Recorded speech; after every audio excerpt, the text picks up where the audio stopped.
Now, the first question is, what's a reasonable step? And the second question is, if there's no legally enforceable standard for accuracy, then who decides if these tech companies are actually compliant or not? This could go one of two ways. It could result in the under-16s ban becoming kind of watered down to the point that it's practically meaningless and the tech companies can kind of just do whatever they want, tick the box, and the eSafety Office doesn't bother to enforce it. But I find that outcome highly unlikely. What is far more likely, in my opinion, is that the tech companies will do what they think is reasonable and the eSafety Office will disagree. And then what?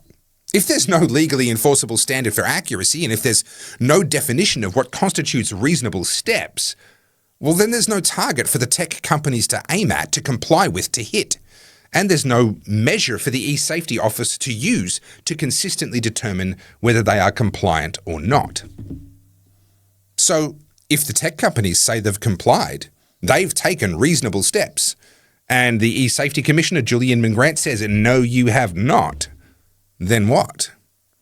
Well, that's when we head off to the courts.